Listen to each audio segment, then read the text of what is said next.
বিভীষিকার আরেক নাম বেদবোনা। ওয়াকফ অশান্তির তছনছ মুর্শিদাবাদের প্রত্যন্ত গ্রাম। সেদিন ঠিক কি ঘটেছিল, এবিপি আনন্দকে ভয়াবহ অভিজ্ঞতার কথা জানালেন বেদবোনার ঘরছাড়া বাসিন্দা। প্রাণে বাঁচতে মুর্শিদাবাদ থেকে পালিয়ে বৈষ্ণবনগরের ত্রাণ শিবিরে আশ্রয় নিয়েছেন তিনিও।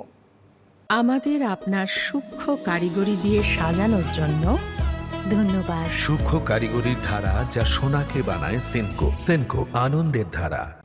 আপনি তো বেদবনার বাসিন্দা, বেদবনা থেকে নৌকা এলেন? নৌকায় এসেছি। সেদিন আসার সময় কি পরিস্থিতি তৈরি হলো? ঘর ছাড়া হতে হলো কেন আপনাদের? আপনার ভয়ে আমরা আতঙ্ক হয়ে বাড়িয়ে গেলাম। হামলা হচ্ছিল? হ্যাঁ, হাল্লা খুব হচ্ছিল, লেগেছিল। মানে গ্রামটা একবারে এক মাথার বেশি চলে এসেছে হতে হতে। তখন আমরা ভয়ে আতঙ্ক হইয়া ঘর থেকে বাড়িয়ে গেলাম। কিছু নিয়ে তো বেরোতে পারেন না, কিছু নিয়ে বাড়াতে পারি। বললাম না, শাড়ি পর্যন্ত একটা পরনি পরে যে কোনো দিকে যাব সেটাও পারিনি। সমস্ত বাড়ির ঘরে থাকলো, আমরা হাত আর পা নিয়ে বাড়িয়ে গেলাম। তারপর এখানে ত্রাণ শিবিরে এলেন, ওষুধও তো নিয়ে আসতে পারেন? না, কিছু আনতে পারিনি। অসুস্থ লাগছে? অসুস্থ। ছেলে মেয়ে এই ত্রাণ শিবিরে এখনো আছে? আছে। বাড়ি ফিরবেন কিভাবে? ওটাই তো চিন্তা। এবার ছেলে মেয়েকে দেখতে এলাম, শোধাবো কি তোরা বাড়ি যাওয়ার কোনো হিসাব হয়েছে না হয়নি। গ্রামের কোনো খবর পেয়েছেন? বাড়ির কোনো খবর?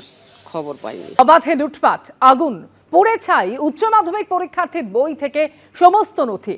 প্রাণ বাঁচাতে মুর্শিদাবাদ থেকে পালিয়ে বৈষ্ণবনগরের ত্রাণ শিবিরে আশ্রয় নিয়েছে উচ্চ মাধ্যমিক পরীক্ষার্থীর পরিবার। আর তো সব পুড়িয়ে দেওয়া হয়েছে, মারি সবই করে আগুন ধরিয়ে। তখন কি করে মা এই উচ্চ মাধ্যমিকটা দিবে, ওই জন্যই আমরা ঘোষণাতে জানাচ্ছি আর কি। ওটাই পরীক্ষার্থী তার যা যা নথিপত্র তাও পুড়িয়ে দেওয়া? হ্যাঁ।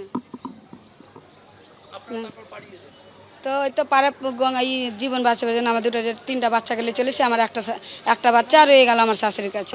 আমাদের ঘরে বম পড়ছে, আমাদের ঘরে লুটপাট করা হচ্ছে, দিয়ে ডিটেল ধরে সব পুড়িয়ে দেওয়া হয়েছে। আমার বেটার ঘর নাই কিছু, সবকে জ্বালিয়ে দেওয়া হয়েছে। আর গয়না গাটি যা ছিল সবকে চিন্তাই করে নিচ্ছে।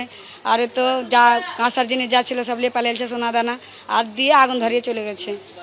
আর না, কিছুই নাই আমাদের ঘরে, সম্পূর্ণ পুড়িয়ে দেওয়া আছে, কিছু নাই। খুব বাড়ি ফিরবো, বাড়ি তো ফিরতে চাই। তো বলছি আমরা ওখানে সারা বছরের জন্য আমরা বিএসএফের ক্যাম্প চাই। আমাদেরকে জোর করে বাড়ি পাঠাচ্ছে, জোর করে বস্তা বস্তা তেল ভরে রেখেছে, আলু ভরে রেখেছে।